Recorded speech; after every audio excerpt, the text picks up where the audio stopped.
So welcome everybody, and thank you for joining us for what is really a relatively unstructured meetup panel discussion around the themes of AI, machine learning, and ethics. As many of you will know, this theme is building up towards a whole series of products and events that the Cynefin Co and many of our partners are working on this year. And it's very much about the dance between governance, ethics, and the potentials of these technologies. So through the session, we'll be sharing some blogs that Dave has written. We'll be sharing a couple of links to the things that we're referring to in terms of upcoming opportunities.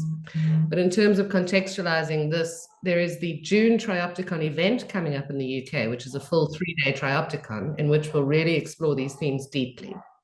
As part of the warm-up for that Triopticon, we always give our eagles a chance to meet each other and to just very loosely start talking about what's coming up for them around the theme. And this time we decided to let the rest of you all listen in. So the only brief the folks that I've spotlighted have is we're going to be talking about AI, machine learning, and ethics. And it's really an open forum today. So our structure is going to be, after we give everybody a chance to join us, we'll start off with Kaima, Sarah, and Dave, each giving just a 3 to 5 minute provocation, what the key highlights are for them, what questions they think we should be thinking about, what themes we should be looking at.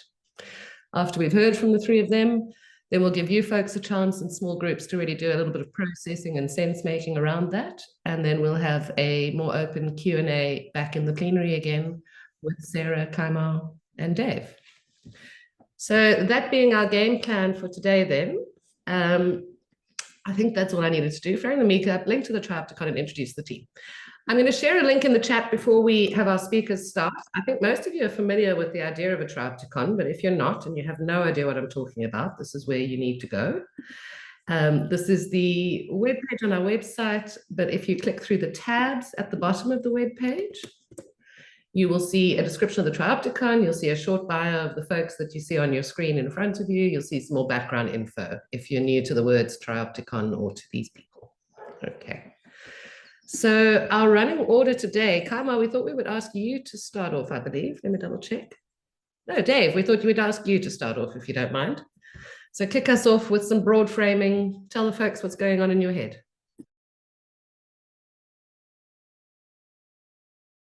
The room has muted you, Dave, sorry. I won't take that personally. Yeah. Just to say, I'm at a pub in the Lake District. I'm preparing to celebrate my 70th birthday on the hills, all right? But the internet may or may not be reliable, so we'll see. A couple of things up front on this. It's been quite interesting looking at the take-up of AI in the knowledge management community. It's almost like they've seen it as a second salvation, having completely failed before. And what's also fascinating is they're making exactly the same mistakes that were made in knowledge management back in the 1990s, which is a focus on content and a focus on algorithms. And if you go back to the 90s, people like myself, Prusak, and others were basically adapting Polanyi's famous phrase and saying, you always know more than you can say. You will always say more than you can write down. So if you depend on text-based input data, you're dealing with about 8 or 10% of what people can actually know. And there's a sort of repeat of the same thing in that the over-focus on explicit at the cost of tacit knowledge. You can now see in AI with the over-focus on inductive logic as opposed to abductive logic. And I would take the position that even with Boolean mathematics, it's unlikely that AI will ever achieve abductive reasoning, in part because abductive reasoning in human beings is body-based as well as cognitive-based, and it's socially based in communities. So it's very different from the way that an algorithm type works. Yeah. So that's kind of like one issue is tacit to explicit, abductive to inductive. I think the second issue is the danger of things of you're dealing with a probability based on an input. Now, if you can control your training data sets, you can control your input. That's one thing. But if you look what's now happening with things like ChatGPT, which is what I'm calling it because I'm feeling in a bad mood, but you probably have to be British to get the grievous bodily harm reference there, is that it's now starting to degenerate. We're seeing this with code use of AI because it's feeding off its own output because it's picking up stuff from the internet. And the danger with that is that always creates model collapse. We're starting to see versions of that. So I think, and I use AI all the time. Grammarly is a type of AI tool. It's transformed my life. But you need to be very careful about the input and the output and the way it works. So that's the second problem I think exists. I think the third problem is the fundamental danger of not allowing human beings to do mechanical tasks. Because, and I had this argument with Sam Polisano years ago, where he said, we can replace all the middle managers with AI, so I can just issue orders and it will all magically happen. And I remember saying, well, where the hell do you think your success is going to come from? Because it's the middle managers learning, doing, and the junior managers which actually builds that. And there's a whole body of motor skills and knowledge skills which arise from people doing things in a fairly routine way. So I think there's a danger of loss, and it's like the one I always give: I can smell snow coming, my children can't. Yeah. So there are human capability that can be lost simply because we don't use them, and we need to be careful about that side of it. And then the fourth thing I want to raise, and this is partly the work I'm doing on AI in warfare at the moment, is we've got no inhibition on what these things work.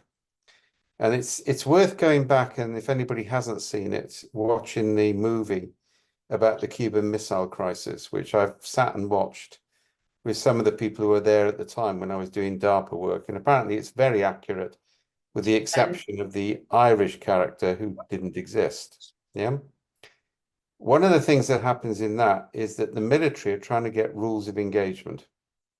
And the Kennedys are basically saying, we can't give you rules of engagement, because if so, there will be worldwide warfare. Yeah, because we've got to adapt to this in a human way. There's a new type of negotiation going on.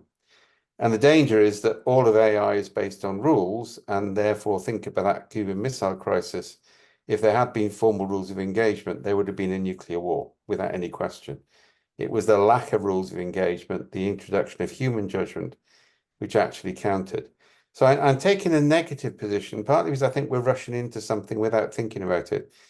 Microsoft has stopped inhibiting what they do. I mean, the decisions they made about SAM, I think, were deadly.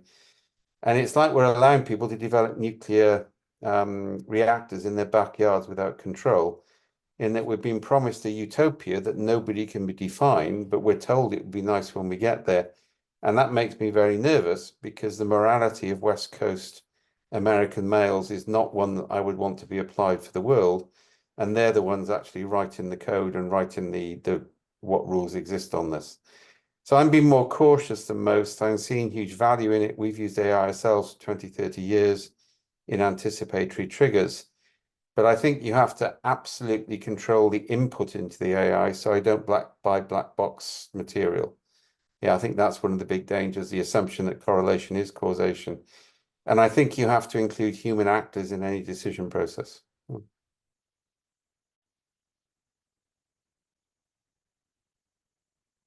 Is that the right length of time, Donna? Given that Perfect, thank you. Oh, just check. Can I pass the mic to you, Kaima? You can shred Dave as much as you want, or you can just come in fresh. We don't mind. You can.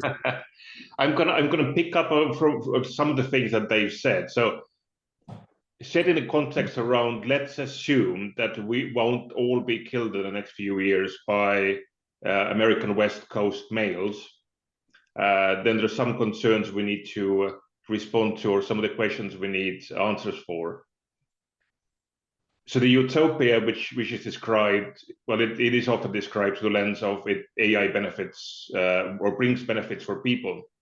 The question that is often not answered in that story is, are the benefits for all people or for some people? And who are those some? In the case, it's not all people.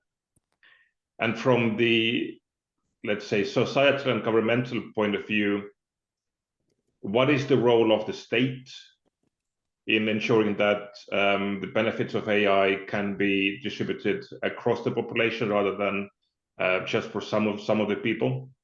And the role of the state brings us to the question of regulation, which is now, especially perhaps in the context of the EU recent legislation as well, it's a hot topic.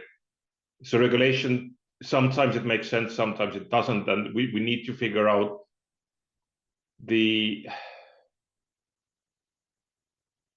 extent to which regulation can actually be useful in this case. So we know that regulation has an impact on competition and Europe's competitive edge as well, compared to some of the other areas in the world.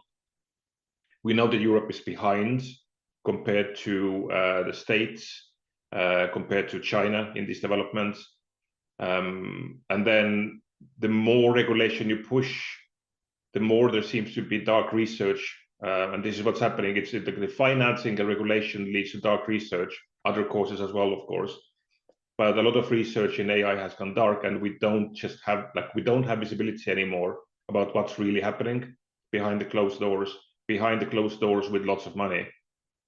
And then regulation also has the component of like what can actually be regulated, or what can be the subject of regulation when there's so many gray areas and in our societies, in our laws. So how much of this can be made more or less into black and white, or something that can be explained by AI, whatever format it is, and how do we overcome the challenge where we as humans have adopted to these gray areas in our legislation, in our society. We know how to operate in and around them, but they're not ready to be made into a gray-free zone of black and white, yes or no decision-making that is sometimes applied with AI. And then that also leads us to the question of bias, which is another hot topic, and the gray areas. So when we talk about bias and addressing bias in AI, how do we know that when we do something about the bias that we see, or when we see results we don't agree with and we think it's because of bias, how do we know that whatever we do is actually an improvement? Like, are we correcting things in the right direction, or are we making it worse? Who is to say that we're making it better or making it worse? Do we have a universal view on this? We do not. Do we have a similar view in every country? We do not. So how do we avoid making things worse than they are today with something that looks clearly biased based on our biased view of the world? And then the last topic I want to throw in the air, it's related to, so I'm from Estonia, and Estonia is currently starting up or creating an ethical AI center. And we talk about security, we talk about correctness, we talk about safety of AI. We still haven't figured out what accountability means in the context of AI. So it's not just the self-driving cars, but overall, so decision-making and accountability. So who will be blamed when something goes wrong? And then for government officials, for instance, when AI provides recommendations, which the official sees look like nonsense, but they have been provided by the AI system that has been implemented, then do the officials have the power to go against those recommendations, or do they need to just to accept them, even though they don't seem to make sense? So what kind of dystopia are we creating rather than utopia in all of this? Transparency, security I mentioned already, trustworthiness. So essentially all the ethical aspects of technology. And when we talk about technical aspects of technology, we are usually not actually talking about technology anymore. We're talking about people. And then kind of linking back to Estonia's success in the digital world as well. The reason why Estonia is so strong in digital, in the public sector, is not just the technology. It's very much about people. It's about legislation we have made or created to fit with that. It's the trust people have in the state, in technology. So many of the things that we might be looking at through the lens of technology are not technology problems. They are people challenges. They're the gray areas in the society. So how do we deal with that?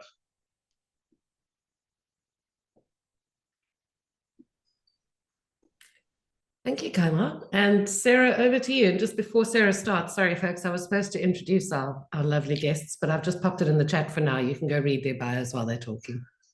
Sarah, please share some of your thoughts with us while I try and find Dave. Yeah, that's not a weak act to follow there. Thanks, guys. Appreciate that. Okay, so I come from a background of very practical governance, starting through IT, security, data protection, novel technology governance. And I always tend to come at this when something new arrives of how can I get across this? Where are the edges of this? What's novel? What's not? How do I slot pragmatic governance of this into the limitations and dependencies I have right now, into the culture, the structure, the complications, the wider market, the wider legal context? And that's how I've come at conversations about machine learning and AI. The explosion a year ago with OpenAI changed the conversation entirely. The main awareness of what people mean by AI comes from that currently.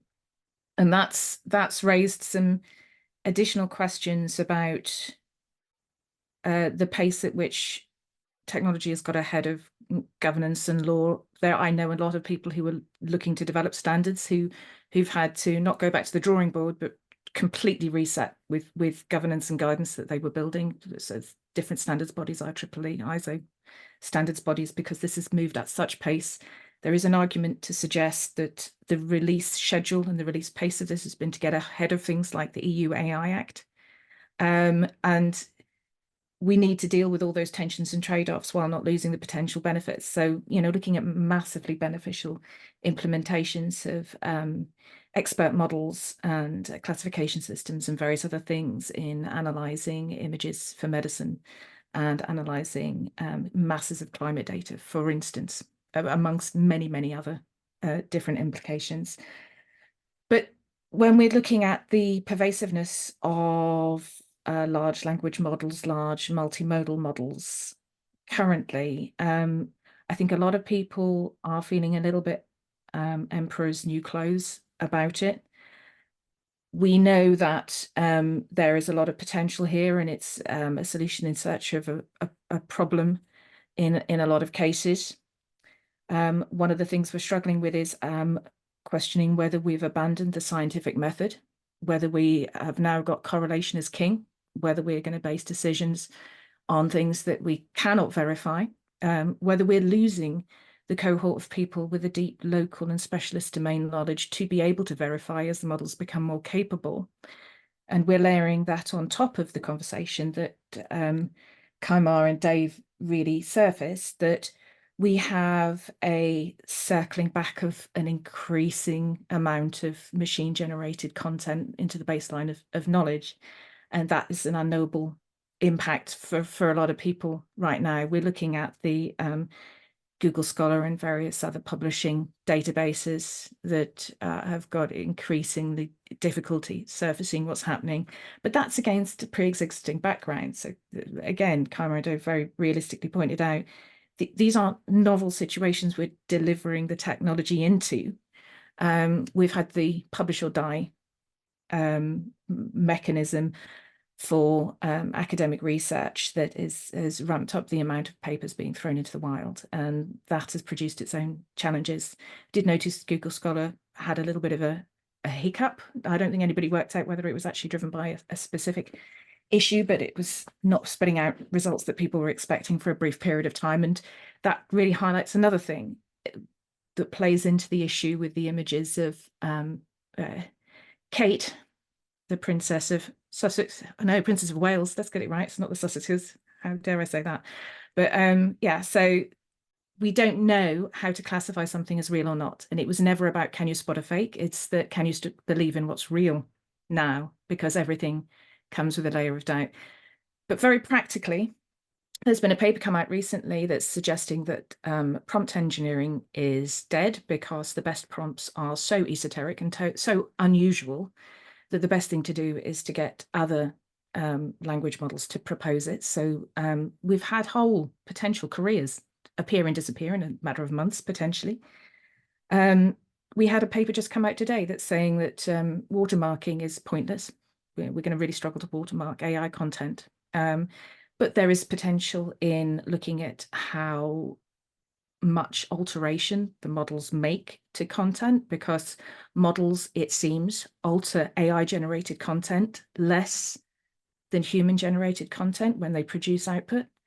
And that has whole other layers of questions if it's adjusting to a mean of AI-generated content by preference, because it's easier to pass as opposed to potentially the best output. But very personally, just to bring it back around to something a bit more practical, I have a child who is an artist, and she produces original digital content and written content. She's currently struggling with what should she do in future? Where should she pivot to? What should she do for her higher exams? What should she look at as a career? And I think we need to take on some of that consideration on behalf of the next generation, especially when we have potential misuse of the technological promise by some companies. I saw a particular buy now, pay later provider that was advertised as having saved themselves 700 customer service staff by the use of implementation of AI in their customer service center, which is an interesting way to phrase the offboarding, but that's in a context of a rapid next move to an IPO. So is it that technology is a genuine replacement, or is it a handy excuse for shaving the bottom line to look more attractive for a sale? Lots of tensions, lots of trade-offs. But when I'm talking to people on the ground, we're looking at the degree of uncertainty for different controls that we're more familiar with in the stack. And we're trying to understand where we need to uplift skills, where we need to uplift monitoring technology, because for all those things we remain uncertain of in the more traditional way we try and chase governance through a change or procurement life cycle, we need to very explicitly acknowledge where we have uncertainty when it comes to going live. And that's about the best we can do right now as we play catch up with a lot more of the very practical definition of what we want to see as governance and how much is good enough. Great. Thank you to all three of you for letting me throw you into the deep end. And we're running right on schedule. So the next thing we wanted to do, and thank you everybody for your contributions in the chat, we want to carry that on by essentially giving the participants who haven't spoken yet a chance in breakout rooms to share some of your own experience, context with AI and machine learning, governance and ethics, some of your own questions. When you come back, we'll be asking for a couple of observations and questions for our hosts. No guarantees about how many live humans they're going to be in your breakout room. I've broken you into rooms of about 5 or 6 people, so you might have some people who are cooking dinner or whatever. If you find yourself with no one to talk to, please pop back and I'll send you off to another group. Otherwise, you have 15 minutes to do a little bit of networking and idea sharing around the theme. See you in 15. Absolutely, yeah. Particularly as I'm swapping in and out of a complete ring cycle during the retreat, so because a demo is highly appropriate. Hi, folks. Welcome back. Welcome back. I'm echoing. There we go. It's gone. Thank you, whoever just muted. So I hope you had some rich conversations in your small groups. Dave, do you want to speak to that now or hold it to the end? I think we were going to hold it to the end. What next? Yeah, hold to the end. So let's open straight up. There's some very interesting people on this call. A number of you could easily have been speakers, as much as Sarah, Kaima, and Dave have been. We're just going to do open forum on questions. May I ask you folks, please, because we're such a large group today, to use the raise hand function. It'll not only let us know that you have a question, but it'll also pull you up to the front of our screen. I put the instruction for that in the chat if you're not sure how. So, any volunteers with an observation, a question, or a reflection from your small groups?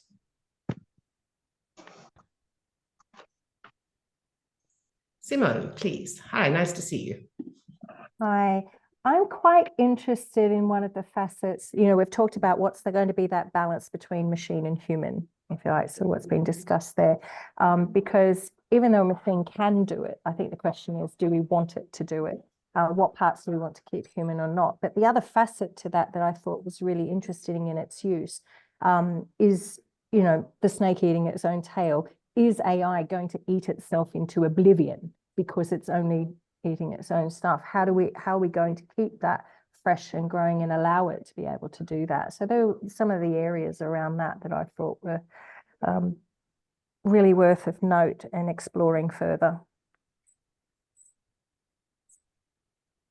Benjamin, can I ask you to add to that? We'll maybe take a couple of observations and then we'll open up to our speakers to respond.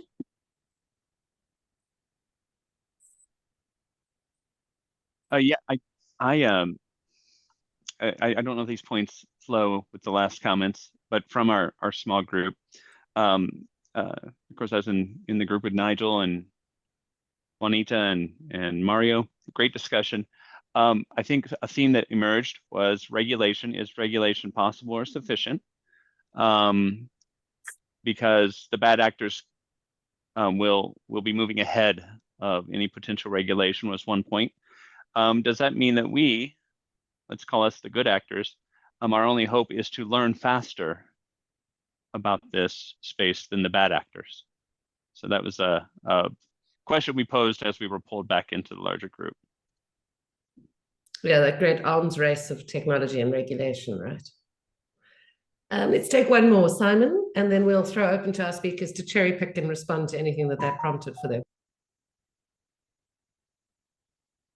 Hello. Our group talked about a few different things, but I think one of the things we raised is whether we're viewing ethics from a position of relativism, because my sort of slight knowledge is related to ethics, and often when I hear people talk about the ethics of AI, they don't really talk about ethics. They talk about other things. And they don't really start from a solid base of being able to communicate about ethics. And I think if you want to talk about ethics and AI, I think we need to both understand AI and understand ethics.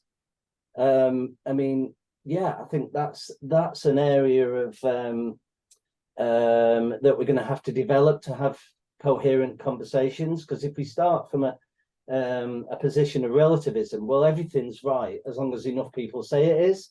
So therefore, you can't ever have a conversation, really. We just have to say, well, your right's different than my right, so, well, there you go. Well, that's not really what ethics is.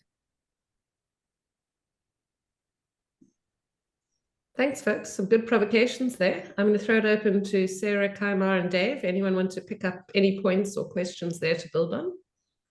Let me pick up the ethics point first. I mean, this is the disadvantage of philosophy and theology, is that you can't resist that one.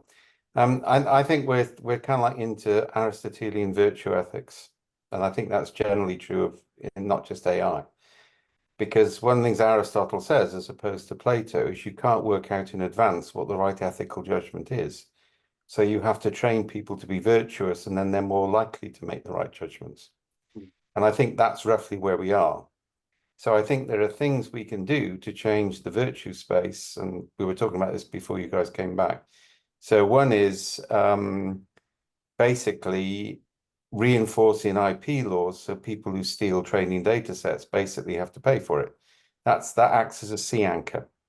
So I think the concept of a sea anchor on AI is one I've used quite a lot. It's sort of we need to slow the things down a bit so we can manage it, right? So that's one thing. Doing the Chinese approach, by which you have to declare your training data sets for any company, but actually making that a regulation for internal use in companies as well as external use. It's not just markets, it's anything which influences your employees. Yeah, you should be forced to make the training data sets visible, because we know from scholastic parrots, those sort of things. The other thing I think is creating space where people can't use AI. So one of the points I made while you guys were in discussion is American elite schools are now not allowing AI into the classroom, because it means their kids will develop capabilities that kids trained on AI will not. All right. And they say one of the big dangers here is that the elite get the education and the experiences which allow them to govern, and ordinary people don't. So I think there's things we can do around that which change the space and at least inhibit behaviors. I think also we've got to realize that bad actors will always outgun good actors. Yeah, just take that as a running assumption. So some of the work we're about to start, which is increasing empathetic links between people across political divides.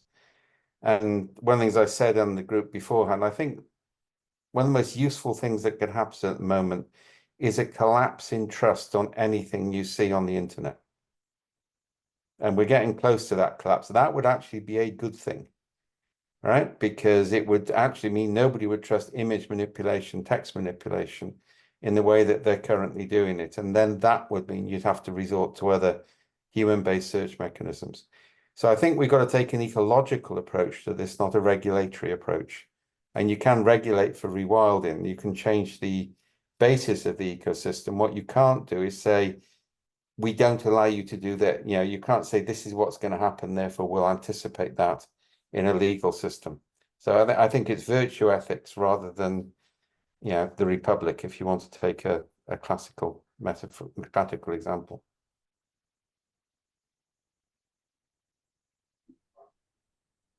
Kaima or Sarah, anything that you'd like to add either to that or to pick up a different point from the share-outs? If it's okay, I want to maybe add a few thoughts on what Dave just said. So I think we also have the risk of thinking that our world is the whole world, and obviously it isn't. So when you look at also participants of this call, so most of the people on the call today come from Western societies. So and it comes back to ethics as well. So what is ethical, what is not? Even the categorization of good actors and bad actors. So through whose lens, in whose opinion, the Western cultures are the bad actor for some of the other cultures. And then when the scope of influence in a way between different cultures with very different understandings of things like the value of human life, the value of freedom, and so on, if they're geographically isolated in a way, or when the let's say the digital mingling is at the lower rate, so not very rapid, we have been able to manage this somehow or somewhat, but not fully.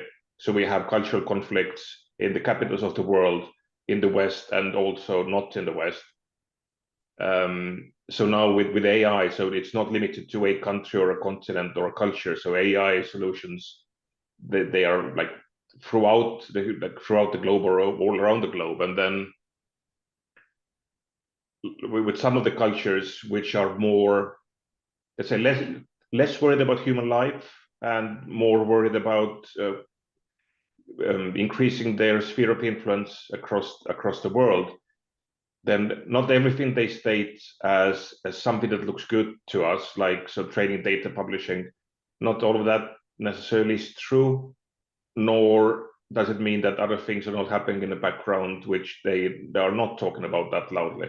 So we are entering a stage where the culture and value conflict, so like Aristotle means something for us, but it's kind of meaningful for some other countries perhaps or cultures. So we're entering an era where a rapid conflict between our value systems is becoming the norm, not an exception, and it will have effect on many things around us. And it's not just us. So, and when I say us, I mean us adults. It has an effect on our kids. They get influenced by this as well. We won't even notice what is happening there before it's too late. And it's not just about keeping AI out of the classroom. AI will be on billboards. It will be on magazines. It will be in TV shows. The effects of that will be there. And then if cultures and societies around the world, so the ones that want to continue with the conquering the world approach, which many of them do, then getting into other cultures is relatively easy nowadays. So we'll have more and more conflict like this. I don't have a solution for this. I see this as an increasing, not just risk, but increasing concern. And because we haven't, and I mentioned the gray areas when I did my intro, we haven't, even in our cultures, in our countries, or in our local communities, we haven't figured out how to manage those gray areas beyond maybe ignoring them or just living with them. So it's not like we don't share values in our communities necessarily, or countries, or areas in the world. So we have so many unanswered questions and challenges, and now we get more. And democracies in this situation would be a weaker sparring partner compared to those societies or cultures where the value of freedom and the value of human life is not the same as we believe it is. Kaima, can I ask you a question on that? Because I was, and I should declare an interest, I was in a 3-hour conversation last night with 3 senior people from NATO, right? Which was a sort of pickup. And I've been arguing, sorry, I'm a hawk on this, I've been arguing for some time that Russia is at a state of war with the West. Information warfare is part of that, as well as the economic warfare, as well as the hit on Ukraine, as well as the threat to Latvia and Poland and Finland, which is real. Yeah. And I've been arguing that actually on electronic grounds alone, we should actually blockade the Black Sea Fleet to prevent anything coming out of the Black Sea. And that's a legitimate tactic. And I think we're going to be in a state of active land war in various forms, yeah, in Europe over the next 10 or 15 years. And I can't see any way around that. So I'm interested, because you've been in one of those government things, is where does that fit in? So where does the things you do in the real world and the things you do in the electronic world intersect in terms of warfare and bad actors? So, like, one of the moments of fame in a way for Estonia was when we were attacked or cyber attacked by Russia quite a few years ago, and then we managed to counter that quite efficiently. So, like, we won in that situation, but that kind of raised us to closer to the eyes of the information security community around the world. The hybrid warfare that is happening at the moment is massive. It is massive. Estonia people aren't aware of it. So Yeah. Also not aware because it doesn't look like warfare. Like they are aware of things changing around them, but they don't understand this is warfare. And this is your subtle messages in social media, the subtle changes in the way articles, the titles of articles in newspapers are worded. So these small things, or pushing for, so we discussed the losing of trust in everything you see online, and one of the ways how it can be even increased is the pushing of false narratives, but you have so many that you start doubting everything, right? Yeah. So it's like the attack on stability, not just in terms of politics or I don't know, land grabs, but the stability in people's heads or minds. So at one point, there's just so much confusion. There is so little you can hang on to, that this is where it will be easier to recruit people into the pseudoscience world and like new religions and politics as religion, or version of politics as religion. So people become weaker because they're being attacked all the time with things they don't understand anymore. And Russia is very, very good at this. But to be fair, so is China. So yeah. Just to that point, that cybersecurity point, obviously that's my past world as well. Kaima, I know there's been an appeal to have amnesty on doing testing, on doing research into models from a security point of view. I think we all have to back that up. And I think some of the open source versus not open source is very instrumental in that conversation as well. If we haven't got open access to understand the layers and the nuances of the technology and the interconnectedness of it, we're not going to build up a well-resourced population of people who understand what it looks like under the hood. I think some of the most cynical reception of AI of various different flavors has been from the cybersecurity community. And if I can maybe a little bit impolitely summarize, it's like, bloody hell, what are they layering on top of the shit we haven't fixed yet? Excuse the language. So I think that's where some of the weariness comes from. And I think we really, it plays into that regulation versus no regulation space. Why bother regulating if the bad guys won't follow the rules? It creates an explicit intent to do better, to have a standard on behalf of a populace, which is the baseline upon which the permission to understand and do that kind of research grows. Without it, it puts the power more in the hands of those who are leaning towards for profit and market share as the priority, to say we don't need to check it, it's secure, don't worry. We need some mandatory leave to actually kick the tires on things. How we kick the tires and whether we get resource to do it, that's a different conversation. Yeah, it's non-conventional war and it's non-conventional crime. And I think there's an education thing on the population there for them to be aware of it and the implications. And that's not been done by politicians. Yeah, but yeah. Sorry, guys, I didn't mean to pull that one down, but I think there are significant threats at the moment in terms of the use of new technologies by bad actors at scale. You can already see that in drone technology and its implications. Yeah. And that extends, right? And as I say, I would be, if I was living in Eastern Poland, I would be really nervous over the next 15 years. To be fair, like in Estonia, we are quite nervous as well. Yeah. About what is happening. And the Baltics are definite. Poland, I think, is probable. Finland, in part, is probable. Yeah.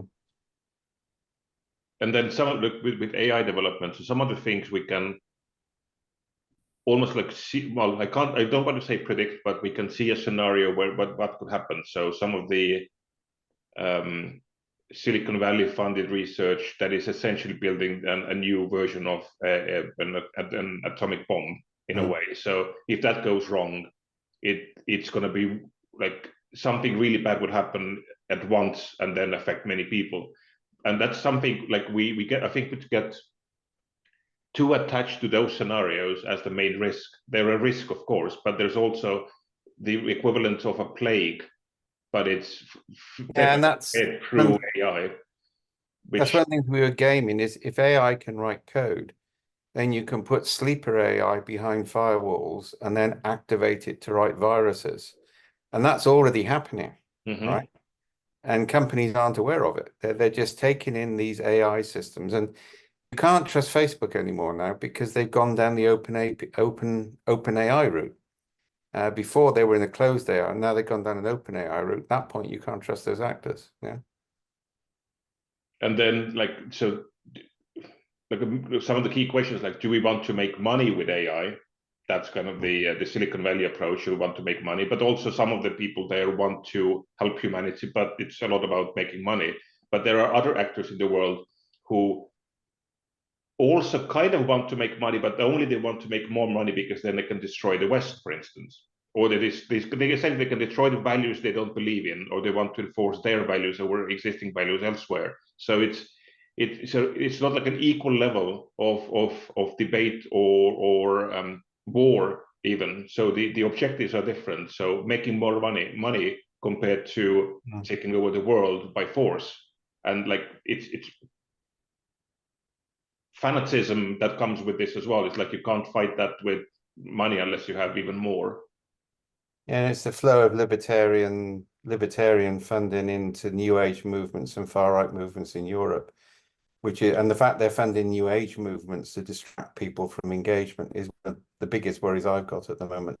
So I think the problem is you've got a libertarian culture on the West Coast, which is as bad as an extreme Islamic culture in terms of what it wants to achieve. It wants religious conversion. Sorry, you shouldn't get those of us who sit on think tanks onto these conversations because we get really depressing within minutes, right? So. I was about to say, I'm not going to say let's lighten it up, but Rochelle's been very patient. Rochelle, whether you're building on this or moving us on, let's hear what you have to ask or share.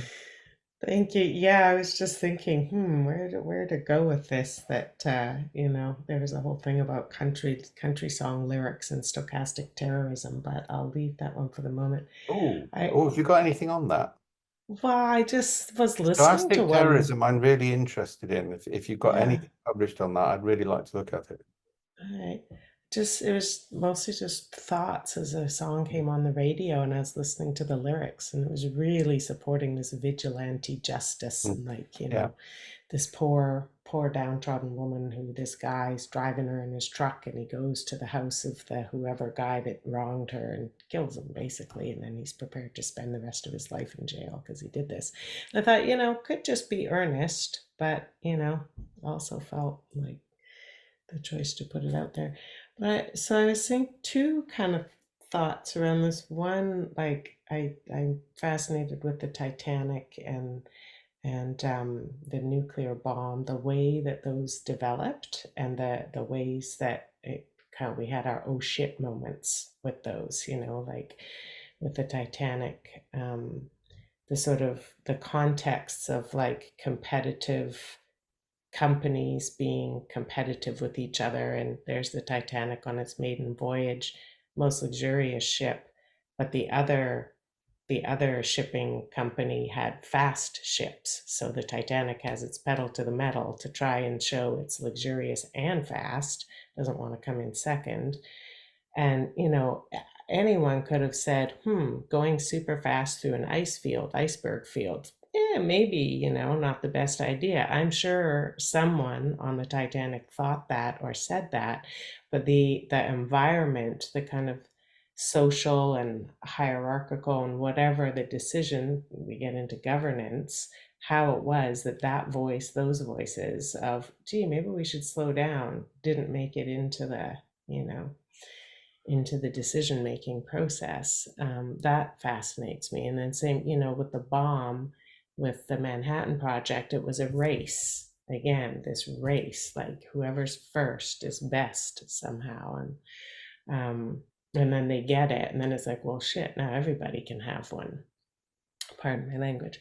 And so I come from a background in commercial fishing, and there's different ways to manage fisheries. You can do race to catch the fish. You can do, you know, various things. And again, with a race, the risks are you're going so fast, and if someone develops some new thing that lets you catch the fish even faster, the risk of overfishing accidentally even becomes really high. So, and that we reward somehow people who can take big risks that have big harms, like developing AI or nuclear power, like our society is set up to really kind of, you know, reward that. All right, so that was my big. Then with AI, the other sort of track that I've been thinking on around AI is sort of like industrial food production. Once it got to a certain point, it's industrialized, it's made food production, it's kind of shifted all the things about like food production into this industrialized model. You have fertilizers, and it becomes basically non-ecological. You need to bring in fertilizers, you do all these things. And it also made non-industrial food kind of bespoke. So like organic food is now sort of precious, you know. And I feel like with AI, what it does for the cognition and stuff is a little bit like industrialized cognition, and, you know, like less nutritious in a way. Well, that's one of the risks. And then things that are actually just like real human generated content might become a bit like the way we have organic food in the supermarket, and be like, this is like organic, you know, thought, and it just contains all the nuances of the person who produced it and the context that they come from and so on. Pause there. Thank you. I really like that. I mean, I love those perspectives. I actually did a security talk on the Titanic with the, you know, how much of the not sweating the small stuff resulted in the great big sinking thing. Looking at some of the specification for rivets and things. And I mean, in terms of the premium cognition versus the industrialized cognition, I've made a note of that to take away as well. I framed something around the intellectual sat-nav effect, but for AI, I've always been someone, I come from a generation where I always take them up so I can look at the last mile for if I have connection fallout, that if for some reason my sat-nav doesn't point me to where I'm going, I need to understand enough about the environs of the last mile in order to not give up. And it's the same thing with trying to pull sense out of LLMs at the moment, or to pull yourself to something that you actually wanted versus somewhere you've been steered to with maybe image generation or voice or video, that it's going to it's going to take a lot more conscious rigor than we've been used to prepare ourselves to navigate back to what we wanted versus where we're put with a lot of this, I think. Yeah, nice. Wow.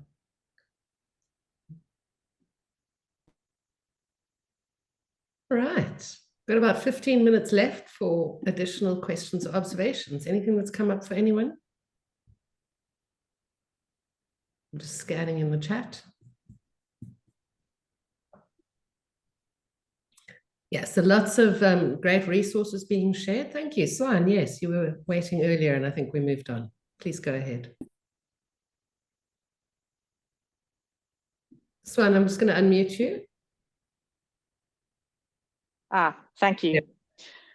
Yeah, so I was just thinking, looking at the whole issue around values and cultural differences and all that, looking at it from a more positive and maybe hopelessly idealistic perspective. But I do think that AI could also prompt another discussion about the idea of, are there any universal values? Are there any values or any ethical principles that we can agree on in the world? And I think that's a discussion. I mean, it was started, with the UN, with the Universal Declaration of Human Rights, and then people have come up with different declarations of human rights. The Chinese have their own, or in the Muslim world, there's been a separate one. And I think AI could really, it could prompt to revisit, these kinds of values and ethics. And who knows, maybe like climate change, if it is a global challenge, it will help to generate forces and minds and people across the cultural and other divides. So I think at least that hope. I would just like to bring in that idea of hope. Thank you. Thank you, Swan. Any responses there from anyone? So perhaps, and also like addressing that and addressing some of the comments in the chat, perhaps it is the resilience that we need to focus on. So there are many things we can't control, many things that will happen even if we try to control them, regardless of what we want to happen. So how do we improve or increase the resiliency levels in society? So when we are bombarded with false information, when we're bombarded with untrustworthy information, when we're bombarded with lies, but also lies that try to turn us to become, let's say, more violent or less tolerant, then how do we just survive that, or not react, or not take it in too much? And I think progress can be made there, and that's one of my positive views. I think we can do something there, but also the darker side of this is the past few years with quite a few global challenges that we have lived through. I think one of the things it has shown, and I'm gonna make a relatively strong statement here, and it's probably and hopefully weaker than this in reality, but throughout these few past years, we have been, and we still are, I think, like one step away from showing ourselves for the savages that we are. The veneer of valuing freedom, human life, and so on, the veneer seems to be quite thin. So how do we deal with that? Okay, I'm going to layer some more positivity back with Kaima. There's two positive things that I think I can add, is that we have another opportunity where everybody's making time, space, and throwing a lot of money at trying to engineer the humanity out of processes to some extent to make them more efficient and less involved with squishy wetware, as sometimes said in development. That actually, in examining that closely, some people are getting time to draw breath and look and actually raise points that they've known for years about how things could be done better, that have got nothing to do with automation. I've heard two different projects where people have come in with ML ops expertise and found out that they just needed one extra FTE or to switch on a feature that they hadn't been allowed to on a system, and suddenly they had 10x their productivity without actually automating anything. And I'm not saying that there will not be benefits with a lot of data munging and automation in a lot of spaces, but it also makes space for those conversations about what may have been missed in a helpful overdrive for efficiency and overhead reduction. Maybe we can pull some quality back in by the side door that way as well. And the other thing is, yeah, I acknowledge, I think we've got something we maybe term as an epistemic syndemic. We've got a lot of issues with working out who to trust, and that struggle to work out who you can trust and how you validate sources has been exploited to get people into silos where they have one or two trusted sources which may not have their best interests at heart. And that's pushed me back into my local community. I took myself offline to an extent to join on the ground groups doing things and talking to people who are actually doing charity work and campaigning, because it just resets me from some of these big things that I'm trying to deal with where I don't have a lot of influence. And that collective regrounding, I think, is going to be really important. I think it ties into some of the stuff that Dave's talked about planning to do, and I think we can all get involved in some of those things and bring what we experience that's positive back to the fore again. Yeah, and the grey hairs amongst us will feel this quite deeply, but I think there's been a whole meta conversation today about how this reminds us of previous cycles. And I came of age in the year 2000 when the internet was happening, and it sounds an awful lot like the conversations we were having 25 years ago about both the potentials and the threats of that very new technology. So to some extent, we're hoping this will be emergent. As we said, it's a major theme for us over the next few months. I think we can take one or two more points. Beat, please go ahead. Yes, so thank you for your comments.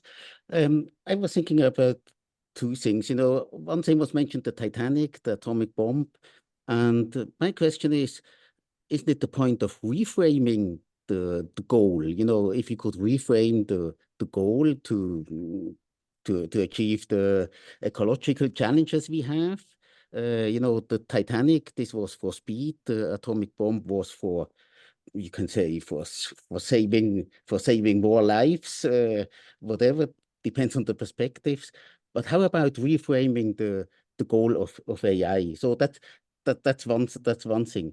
The other thing is that, if we can do some propaganda with AI, create fake news, I think it should be possible as well to detect fake news with AI.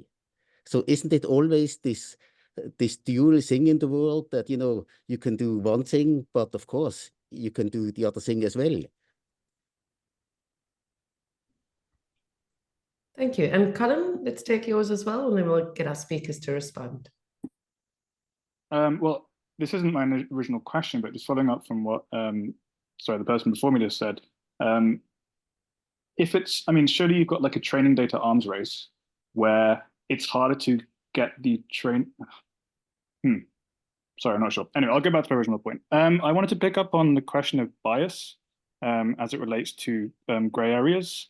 Because from my understanding, bias in AI systems comes from the training data, which means that the training data is if we want it to be unbiased, or as much as it could be, the training data needs to be representative of some context.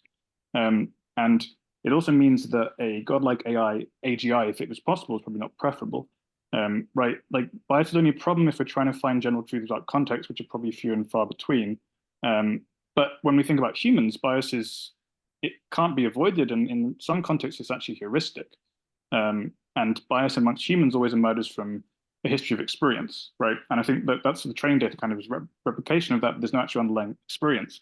So I think for me, the issue of bias, and this is following on from what Kaima was suggesting, it's not a question of whether we make bias better or worse. It's how bias, or the heuristics that bias gets enacted. So following on from that, classifiers are a problem because they entrench existing taxonomies. Does that all make sense?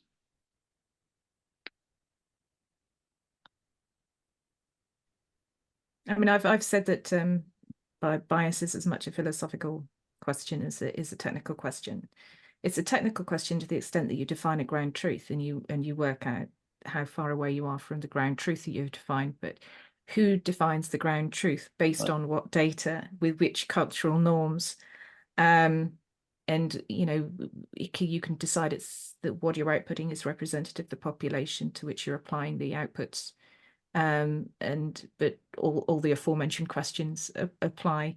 Some of the standards for assessing coming through to do with the EU AI Act are trying to tackle those questions. And it isn't just in the data, it's to do with how you decided which data to collect. It's how you decided who you employed to label it. It's in how the quality of that labeling is and how the conditions that people who are labeling are living within.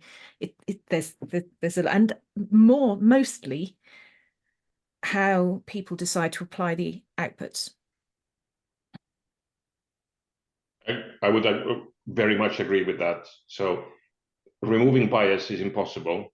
Then we remove humans from the equation. So bias will remain as is, as you said, Sarah. So like it depends on like who's going to define what the ground rules are, what is bias, what is not bias. But I think, the bias related challenges that come with AI, the positive side of this is it's positive through pain, but it amplifies the need to better understand where decision making is based on partial data or unfair data or whatever the reason might be. So we get better at dealing with these situations. So we get better at recognizing when decision making is based on like tilted data or tilted sources, and then create mechanisms in our societies to deal with that. So we can't avoid this, but we can become better at dealing with this. And then AI kind of forces us into doing that. Or the alternative is kind of just giving up. It's like we give even more control to AI that is based on either not accurate data or very one-sided data, and let it loose to make even more decisions which would be unfair. I don't think we want that. So the only reasonable approach would be to become better at noticing when these things happen, not just with AI, but also in our societies where technology doesn't play that role yet. And then again, coming back to resilience, building resilience to deal with those situations. Maybe.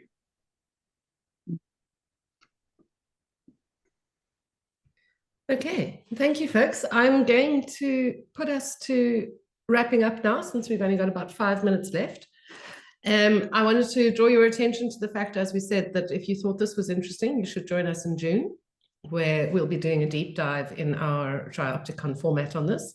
But also to let you know, we're going to be scheduling meetups every 6 to 8 weeks around this and a couple of other themes in the coming months. So please do stay in touch, keep your eyes out. As I said, I'm very aware personally, just looking at some of the folks on this call and some of the comments in the chat, that about 20% of you could quite happily be keynotes on this theme as well. So please do share your ideas.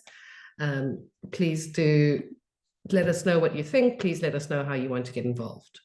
Dave, can I ask you to just do a quick sort of 2-minute wrap up of some of the things that we're working on that you're excited about in this area?